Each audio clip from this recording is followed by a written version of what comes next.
Hi, friends. This is Will Parker back with my co-host, Dr. Jen Schwanke, for another Principal Matters episode. Jen, this week, our guest is going to be a good friend, a former guest on our show, Kurtis Hewson, who's come out with a new book, he and his wife. And I can't wait for you to hear this conversation. But before we do, we start with our Q&A. And here this week, this came actually from a coaching session I had with a new principal who has spent years as an AP, who said, I have set my calendar for what I believe are my most important priorities. How do I prepare for the unknowns? Those responsibilities or expectations I won't even be aware of until they happen for the first time. And I thought that's such a great question.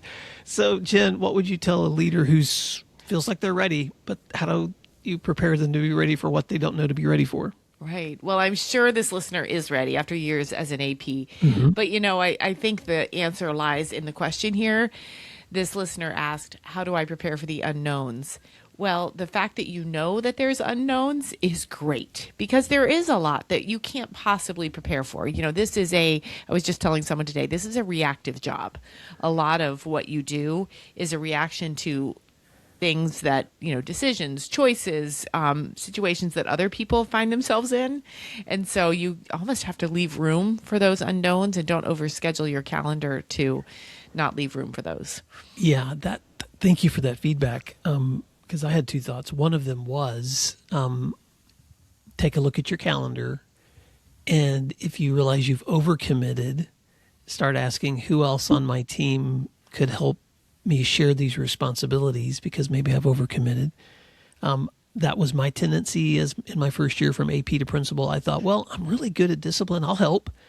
And people would still come to me as the first person instead of heading to an AP before they came to me. And so I realized at the end of that first year, man, I had so many new responsibilities that I struggled to get done because I was still doing a lot of my old ones. Mm-hmm. The second thing I'll say to a leader is, in addition to sharing more with others, is this looks different from place to place. I know not everybody could do this, but do you have access to the calendar of the principal before you?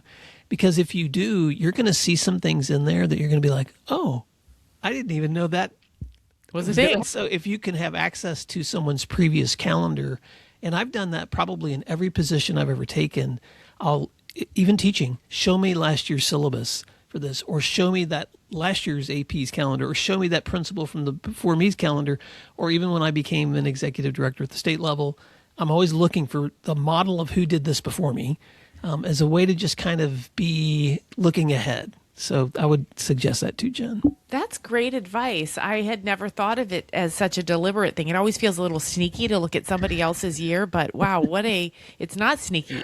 It's wise and honestly helps eliminate surprises. So that's great advice. Well, and the advantage of that, and I'll give kudos to a good friend of mine who's a longtime veteran principal, was a state principal of the year, David Byler from Jinx High School here in Oklahoma. And David, I've heard him present to a lot of new leaders, and he'll say, for him, digital stuff's great, but he actually created a physical folder for every month of the calendar year. And as things happened that first year, he would just print off reminders and put them in the folder for like, oh, this is a report that I didn't know I did in January. I'm going to put it in my January folder. This time next year, I have the sample ready. And he said by the end of year one, he had a pretty good catalog of all the things he had done that year with, archived records, but also something to grab for the next year with samples ready to go. So I thought that was helpful. And you could share that with your administrative assistant and say, make sure I check this. There you go. There you go. Oh, yeah, I guess we should add that too. Yes. If you have an administrative assistant, lean in. I would definitely have a scheduled time with them too, especially if they've served before the leader That's before right. you.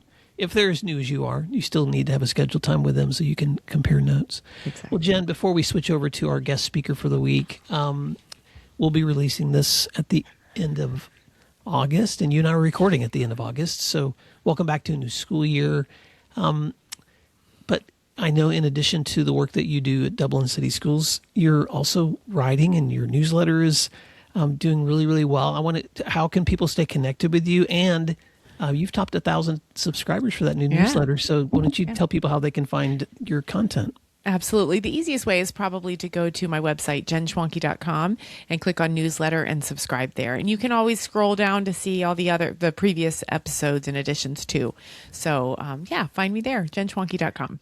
Well, and you can find all of today's resources at my website at williamdparker.com or at principalmatterspodcast.com.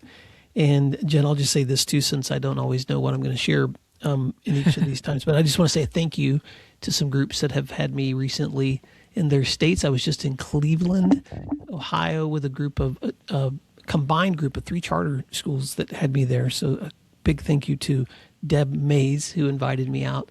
And then a big thank you to Global Village Academy in Parma, Ohio. It's a wonderful, beautiful community. I may write about them later just because they have a wonderful heritage of Ukrainian families that moved there in World War II and are now serving Ukrainian families that have come from the more recent conflicts.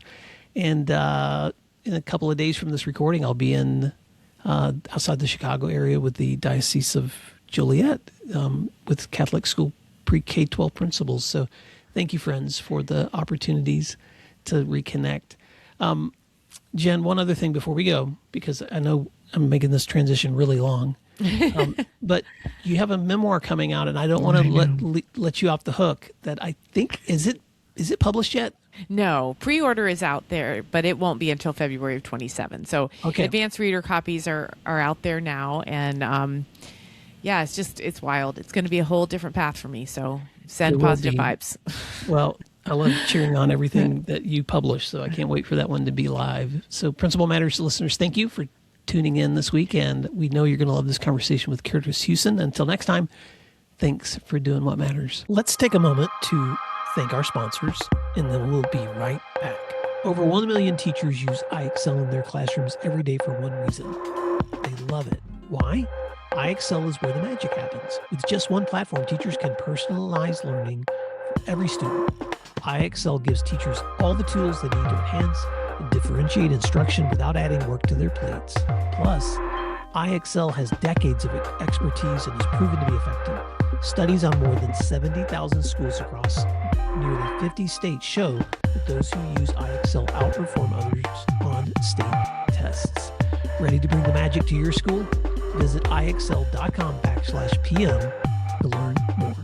Principal Matters Podcast, episode 515. Hi, friends. It's Will Parker back with another show of Principal Matters, the School Leaders Podcast, where each week we bring you inspiring, innovative, and imaginative ideas for your own school leadership. And this week I'm sitting with a great friend, Kurtis Hewson, who's a return guest.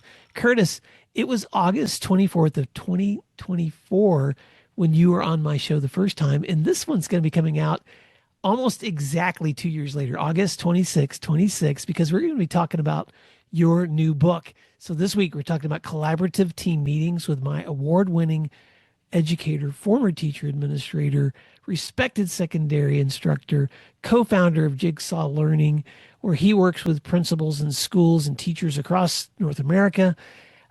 He is known for his practical systems level approaches. He supports thousands of educators along with his wonderful wife, Lorna Hewson, and they are the co-authors of their new book, Collaborative Team Meetings, The Piece Connecting PLCs and MTSS, coming to me from, are you in Alberta? Yeah, Alberta, Canada. Coming to me from Alberta, Canada, where today we're recording this in the spring, Kurtis. People are going to be listening to it in August. So you've had a day of rain. I've had a day of sunshine. But welcome back. Why don't you fill in the gaps on that intro and tell listeners something else they may be surprised to know since the last time they've met you? Will, always a pleasure to be able to join you for a conversation. I've been looking forward to this for quite a while now. Yeah, the intro caught it all, my friend. Former administrator, and it was through interactions in my last school where we were really trying to leverage the incredible capacity that we had across our school, the centuries of teaching experience that were there, and how could we bring it together, empower those that are closest to the kids, and really move forward our collaborative efforts. Well, that was almost 20 years ago, and it's morphed and evolved into this collaborative response work that, as you mentioned, my wife Lorna and I now do with thousands of schools across North America and beyond. It's exciting work. I love getting the chance to to talk about it and to be learning with those schools and districts that are engaging in the work. I take away something every time from those engagements, which has, yeah, kept me going as a learner as well. Well, I'm so excited to jump into this content, Curtis. And so let me set the stage. Two things. One, we'll pull back the curtain for listeners. This is the third time Curtis and I have tried to connect to record the session together. And the last two times we've had technical craziness that's happened. And so we've been dropped and we've been on phones and we've been on with Riverside and Zoom. And so we're like, dude, we're going to make this happen. This is it. This is going to happen. So thank you, Curtis, for your patience as we've rescheduled this Oh, several days. absolutely, Will. And I'm knocking on wood right now that we didn't jinx it with that. This one is going to work out, my friend. Yeah, thing number two, and by the way, this is a record in the history of Principal Matters for the number of times we're going to try. The second thing I wanted to say before we get started is because we've talked in other settings so much about your upcoming book, I just want to say to leaders, a lot of people are stepping back into school in this time of August or getting ready to gear up for the return of a new school year. And you may be thinking like, okay, can my brain really go there right now of digging into collaborative team meetings, connecting that PLC work with MTSS work? That sounds like hard thinking right now. And I just want to assure you listeners, one of the things, Curtis, that I think you have a superpower in is leading teams. And so I just wanted you to begin. You have spent years helping schools implement what you call collaborative response. What problems have you been seeing, though, in team meetings that led you and Lorna to focus an entire book on bridging this gap between PLCs and MTSS? Yeah, absolutely. And it was many, many, many years ago that I had the great fortune of listening to Richard Dufour, the guru of professional learning communities, and he talked back then. And if anyone wants to go check out a great video, search "Group versus Team" with Richard Dufour. He talks about the difference between working in groups and teams, and that in schools all across North America and beyond, we've settled into working as groups, collegial groups, congenial groups, groups that enjoy one another, like working together, share, help, support. I think we would have said in our own school, we were really collaborative until we understood what collaborative really means. And I think when we are being collaborative, I often like to say it's being able to be comfortable being uncomfortable and realizing that in a collaborative conversation, I'm going to have my assumptions challenged. I'm going to have people asking me about strategies that work and, more importantly, what doesn't, and what have I learned through that process.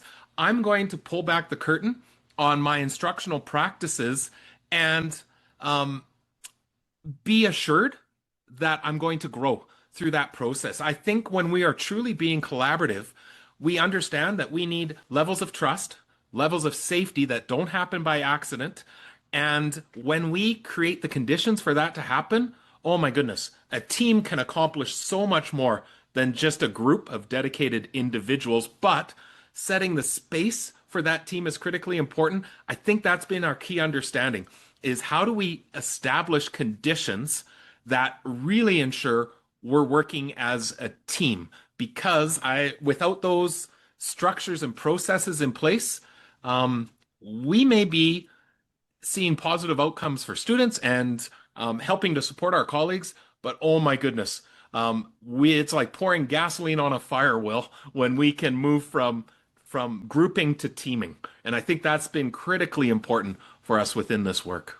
Yeah. So let me just speak to the elephant in the room among leaders, because sometimes I see, especially social media, pushback against all kinds of things that have become easy targets for people Yeah. to say, like, oh, we don't do PLCs anymore, or MTSS is not necessary at my school.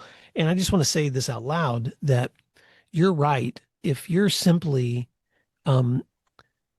following a program,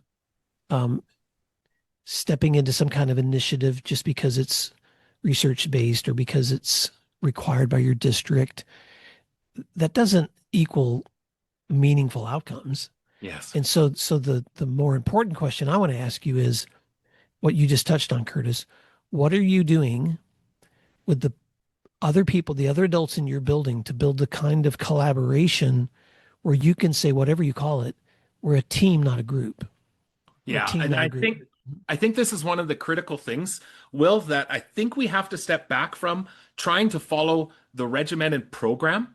And I'll be the first one to say we did not refer to anything in our building as PLCs because it brought with it baggage, even though the foundational components of that work were in place. So I want people to first cast aside the idea that we have to have a PLC that looks like this or an MTSS structure that looks like this. And I think what's more important is how do we create aligned systems? We talk about 4 layers of team within our schools, and the collaborative team meeting being one of those 4 layers that are critically important.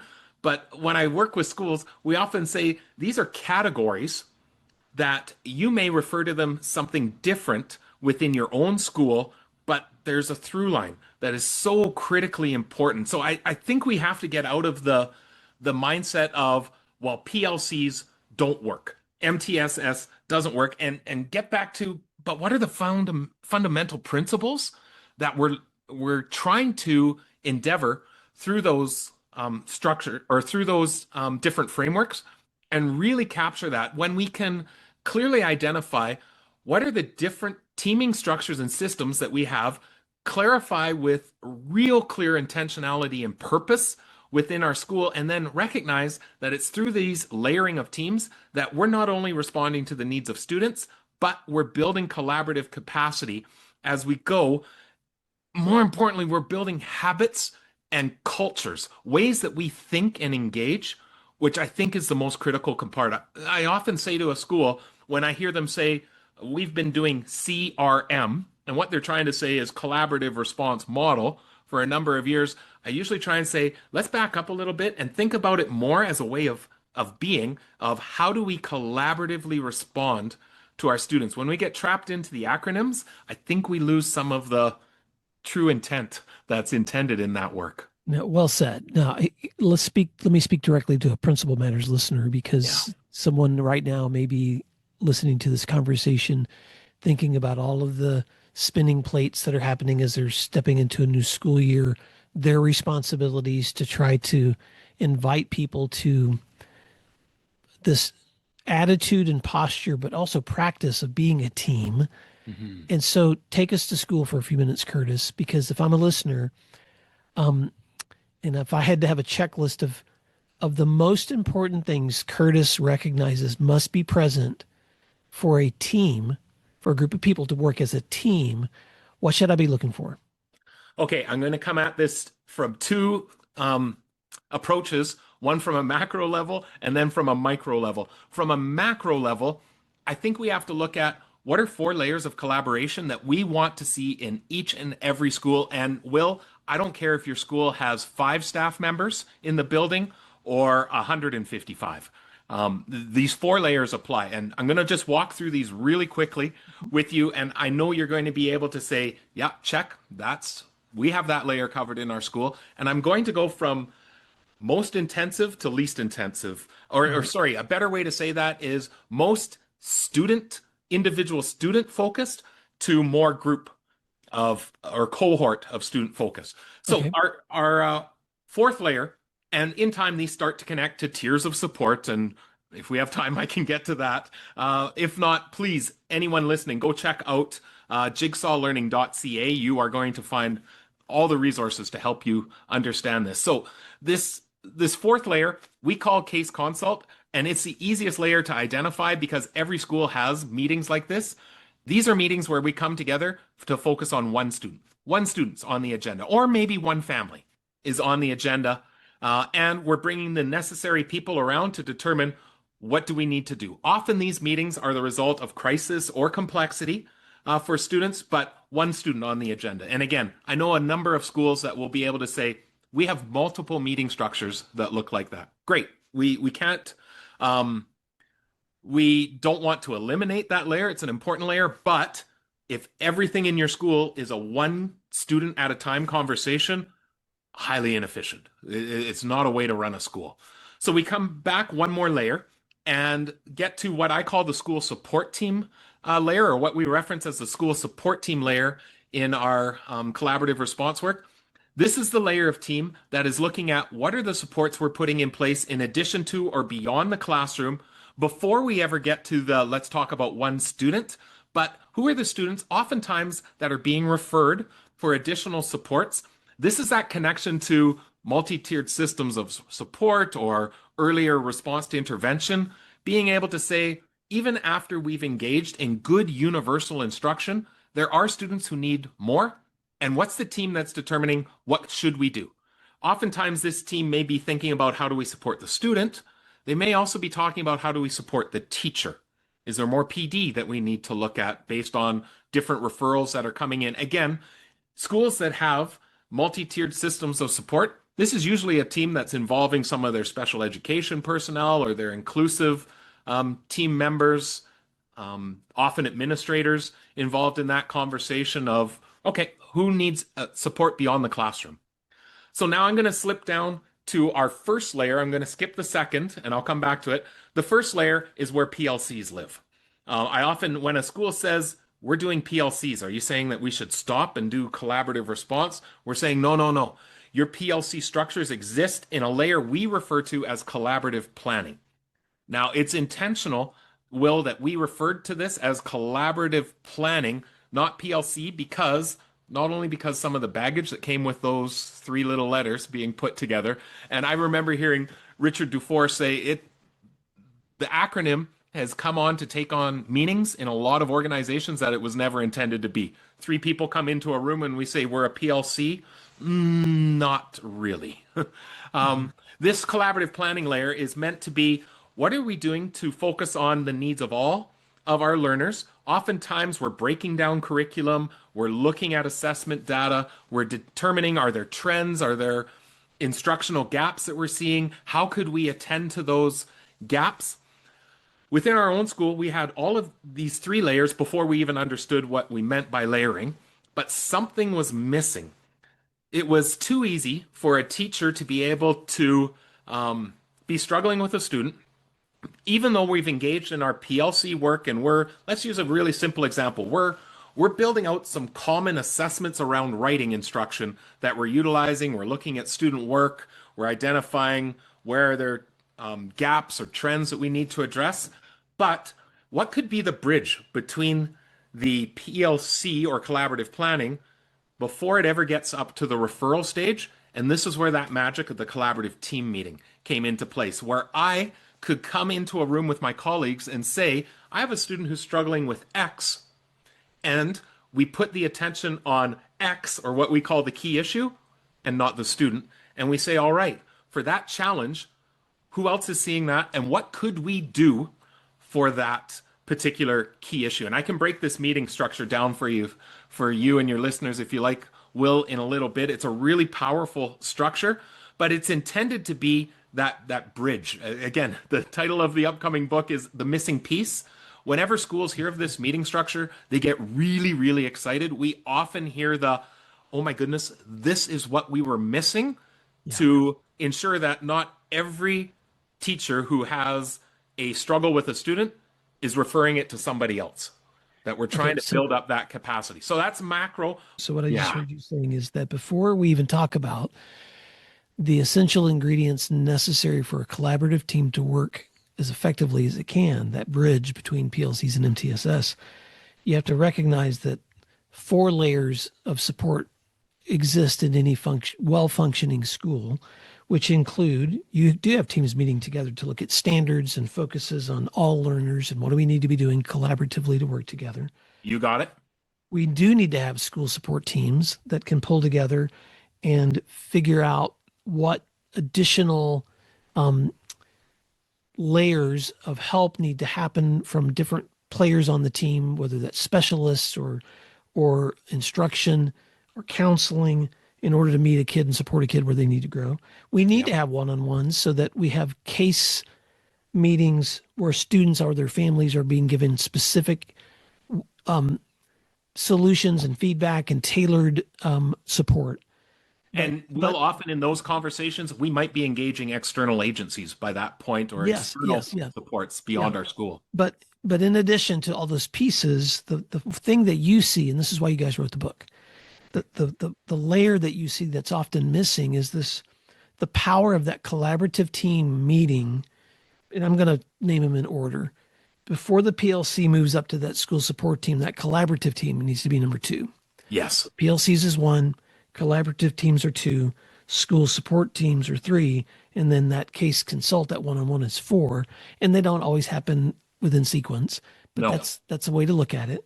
But now the question is, if the power of a collaborative team is the ability to focus on X, the challenge that when we pull together, not who's the student, but what's the instructional challenge that I'm facing right now, that we together can begin to really focus in on to find some solutions. It's going to influence all those other layers.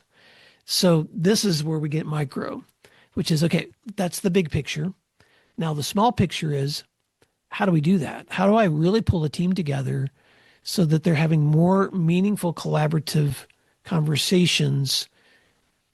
And this is where I want to do the checklist. Like, what needs to be present for that to be a productive and effective collaboration? Well, one of the things that we talk about in this collaborative response work is that we will reduce the number of meetings by adding one more. And again, mathematically, that doesn't make a whole lot of sense. But what we're trying to do is through this collaborative team meeting structure, adding it in to happen every 3 to 5 weeks. So think monthly as a regular cadence.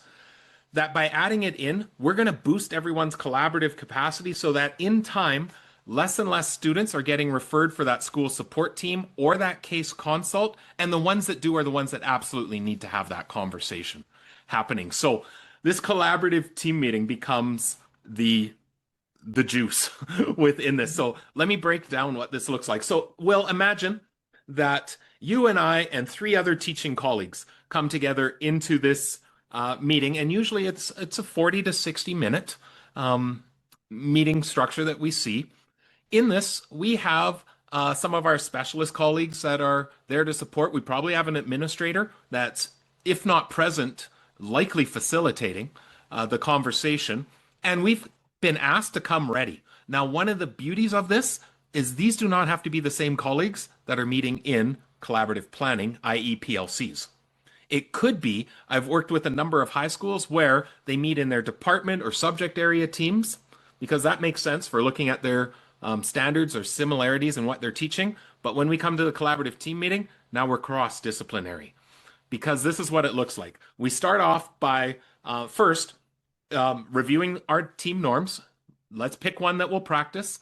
And then a facilitator is going to turn to you, Will, and say, all right, we are going to take 10 minutes as a team and look at student celebrations. Will, who's a student you've brought today, and what's a celebration that you're seeing for them or a success?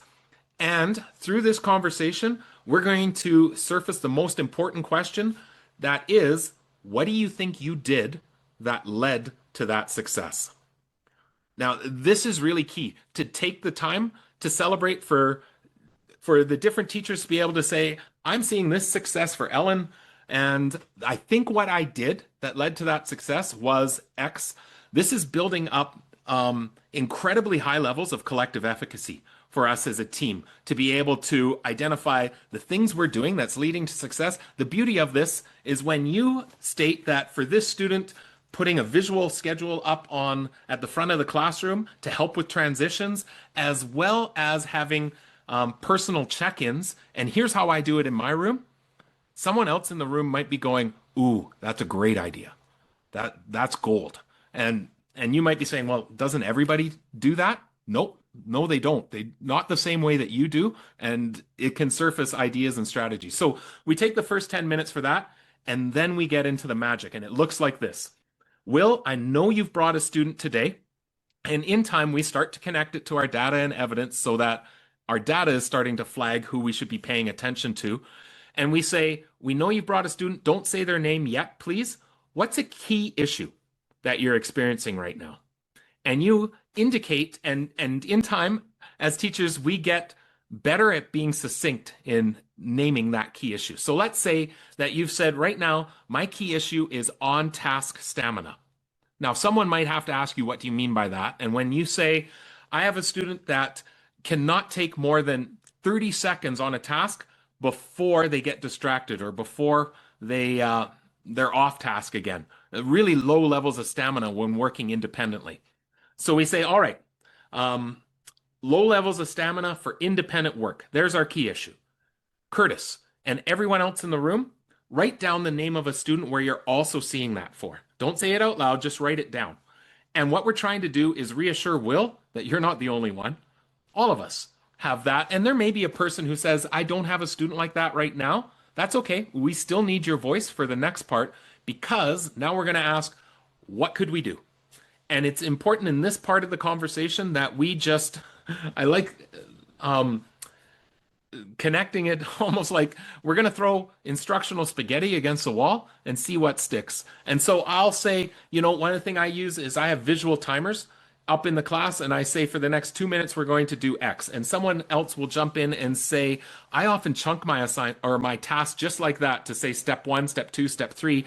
Someone else jumps in and says, I actually get the kids to identify, what do you think is the first step? And we co-create the steps. And then someone else says, I always make sure that if I'm having a student with trouble, I go to them first and make sure they know what are the steps they're going to take. Someone else says, I've found putting sand timers on a table being a really good help for a student. Now, it's important in this that nobody is saying, oh, that wouldn't work in this situation. We're just opening up our toolboxes, because then we want to come back and say, all right, Will, for the student that you were thinking, can you give us their name, just the name, no story, and what's one thing that you're willing to try from this conversation for them? And then we turn and say, Kurtis, for this issue, did you have a student? And if so, give us the name, just the name, no story, and what's one thing you're willing to try?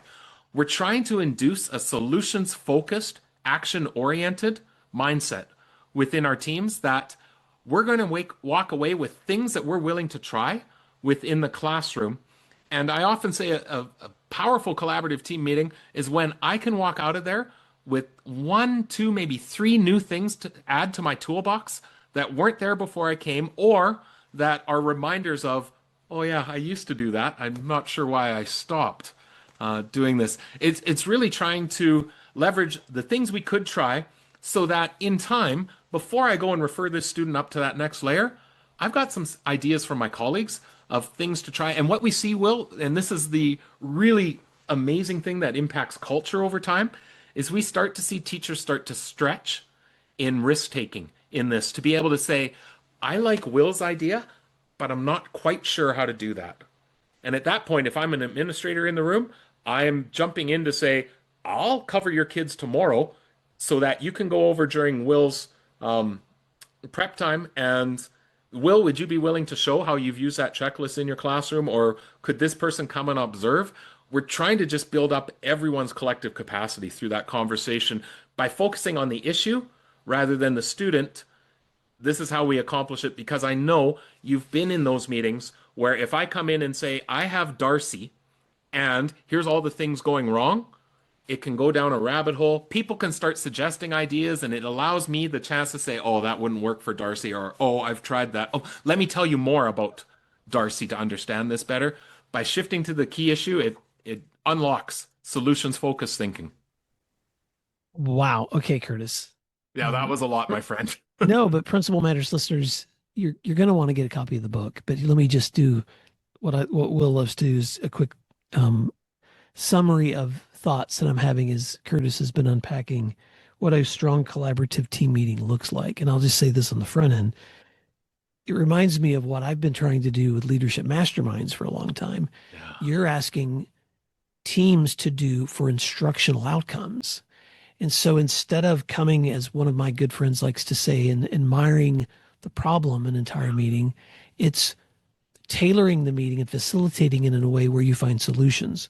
So quick summary. If you want a checklist, Principal Matters listeners, ask yourself these questions. 1, when I pull teachers and myself or specialists together to collaborate around solutions for better classroom instruction or student learning. One, have we set team norms that we can review at the very beginning to make sure that we are staying true to those norms? Two, are we allowing some time at the very beginning to celebrate successes with the focus of three, what did you do that led to that success you just celebrated? Because then I'm focusing on instruction again, not people.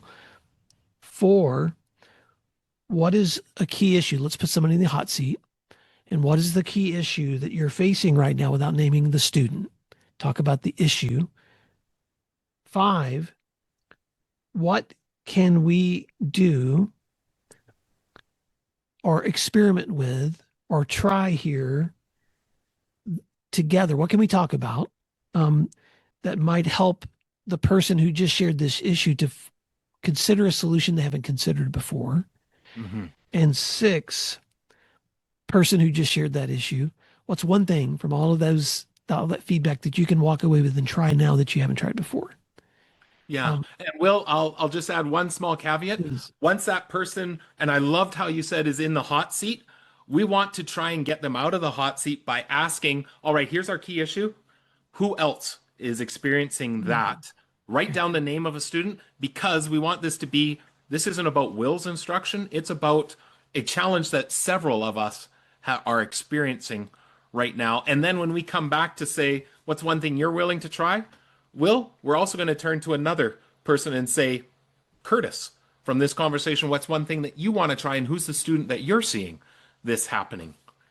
All right, Dr. Hewson. So I'm going to bring you back now to this next question that I'm going to ask, and I'm probably going to get off script because I'm trying to think about this question from the lens of the person listening, which is, thank you for describing for me a version of collaborative team meetings that can lead to stronger outcomes.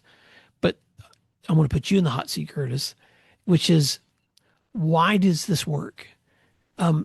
Because you have sat through, I'm going to say probably hundreds of team meetings with schools all over North America.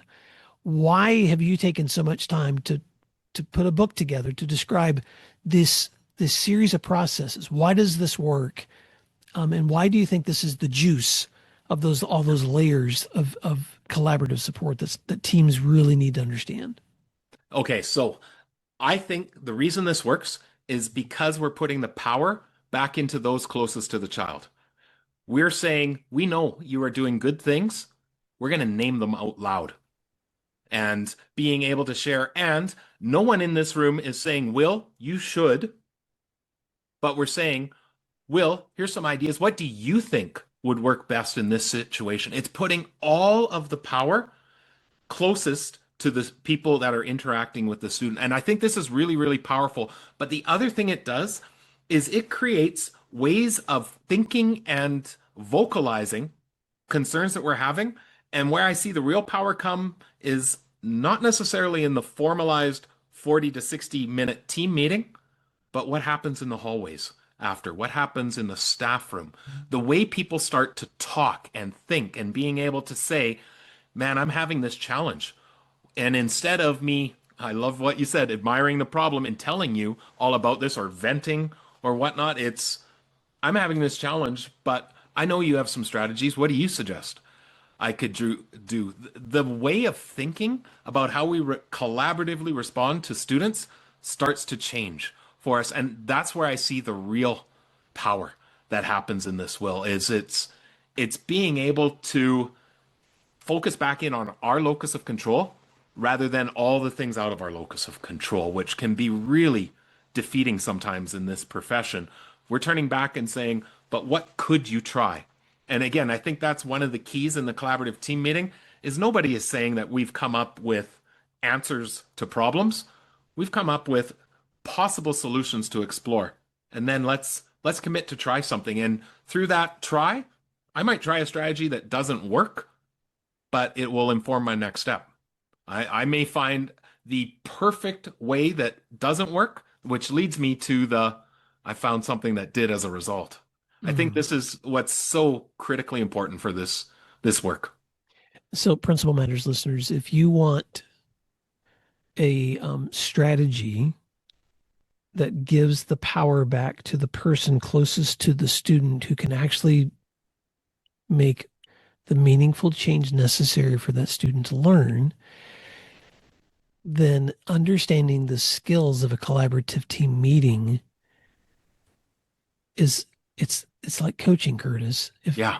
If I'm watching sports and I'm trying to figure out how is that coach able to produce those outcomes with those players, it's usually because he understands the fundamentals of, or she, of running the kinds of plays and conditionings and practices and systems to get them to that outcome. Yeah. And of course, they want the talent that would match all those systems too. When it comes to the outcomes we want to reach with student learning, we could send everybody back to their rooms and say, just do it. Just teach what you do the best you can and hope for the best outcomes. But what you're saying is you can do that. But if you want to see meaningful change, learn how to facilitate the kinds of collaborative team meetings that will hone in on the thing that that person needs to then try and leverage with that student for the outcome that they are hoping can be a meaningful outcome, but is better than just throwing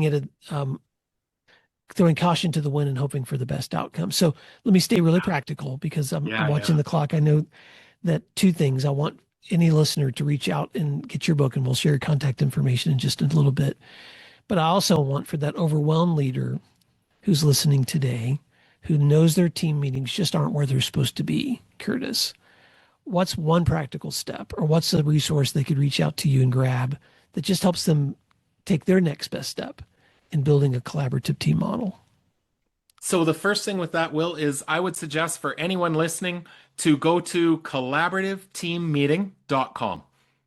That's collaborativeteammeeting.com. If you go there, we have a starter kit that gives you tools, resources, even a script that you can utilize, because just like good coaching, we might need a step-by-step script to start to understand. So all that is there for that leader that is just, I don't know where to start, where to begin, how to schedule.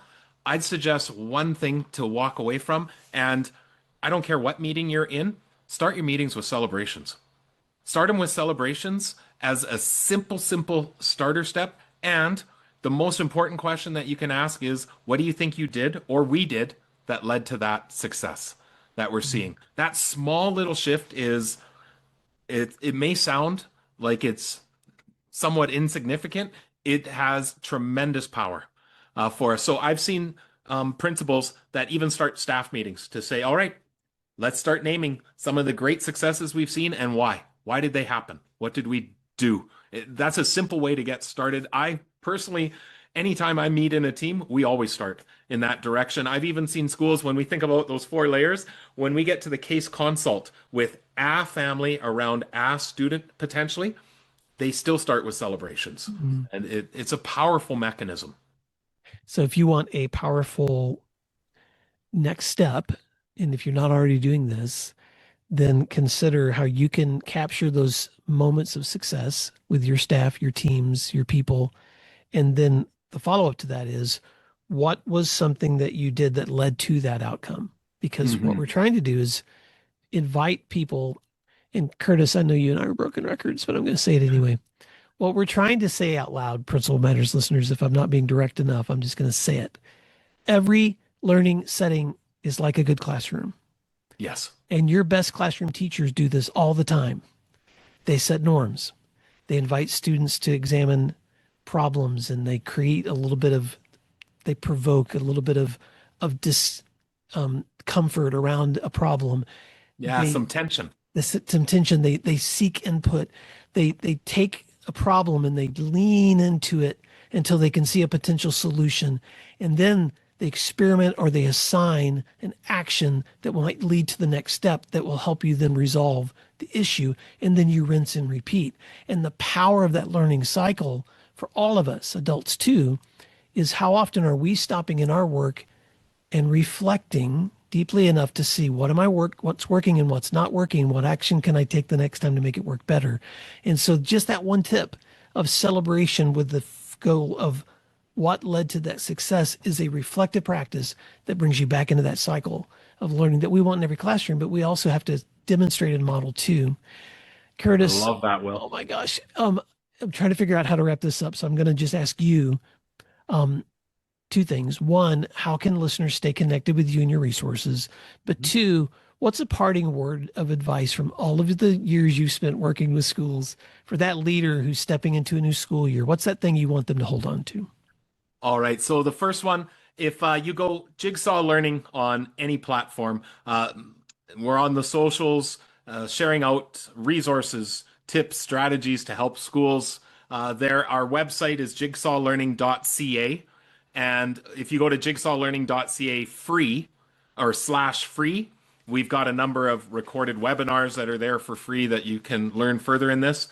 I think the parting words, and it took me a long time to figure this out, Will, but it's really central to this collaborative response work, is I think good leaders solve problems. I've seen a number of good leaders. I'd like to think at one point in time I was a good leader who was trying to solve problems. However, I think there's a next step for this. I know there's leaders listening here who want to help solve problems for the people on their staff. They want to be able to help and support, but I think great leaders create systems to solve problems. And what I mean by that is, how can we create systems and structures so that those closest to the challenges are the ones who are being empowered to act and respond? So I'd suggest for anyone listening as they're coming into that school year, think about, are you solving problems or are you creating systems to solve problems? And I think this is where we want to get to for every leader, is understanding that our children deserve us working in teams. We use the mantra of every child deserves a team, because if we're working as a team, it's going to mean better outcomes for kids, which is what I think our kids deserve. You know, Kurtis, I'm going to brag on you as we wrap up. I've never been to medical school, but I have been in a teaching hospital before, where, you know, you have a older doctor who will have younger medical students typically with him or her while visiting patients. And they, when our son Jack was hospitalized as an elementary child, it was a teaching hospital, children's hospital. And I remember the caring physician had a team of younger medical students with him. And as he was talking to Jack and diagnosing him, he would pause and ask them questions. Well, what do you think? And what ideas do you have? Or what do you think should be the next step that we should consider? And if we prescribe this and this happens, and so he was quizzing them. And as I've been listening to you talk today, I've been thinking, like, this feels like a teaching hospital. Like, because Kurtis, you've spent so much time standing alongside teachers and leaders in their learning. And so I just want to commend you, because your work goes really deep for a reason. And it goes deep for a reason because you have been so seeped in the practices of what you just said, of helping schools create the systems to solve problems, not just the person who can solve that problem once and then go on to the next problem. Yeah. And so thank you for being so committed to creating systems that solve problems. And Principal Matters listeners, I want you to reach out. Go online to collaborativeteammeeting.com or look up Jigsaw Learning. You will find a link to Kurtis's new book. I want to encourage you also, if you've got questions, reach out and set up a meeting with Kurtis, because he will gladly answer those questions, go deeper with you, talk to you about some of the opportunities that he can have to visit your school or work with you or your teams. So Kurtis, thank you for the opportunity to bring you back to Principal Matters listeners. And Principal Matters listeners, thank you for your commitment to learning, because what you do matters. We'll talk to you again soon. Thank you for listening to today's episode of Principal Matters, the School Leaders Podcast. If you enjoyed the show, would you take a moment and like, share, subscribe, or leave us a review? In fact, if you share it out with a friend, even more people can become a part of these conversations. Sign up for our newsletter at williamdparker.com for even more free resources. And don't forget to check out our website to learn more about our books, professional development offerings, Grow Academies, masterminds, executive coaching, and keynote presentations. Wow, let's keep learning together. And thank you for doing what matters. Principal Matters.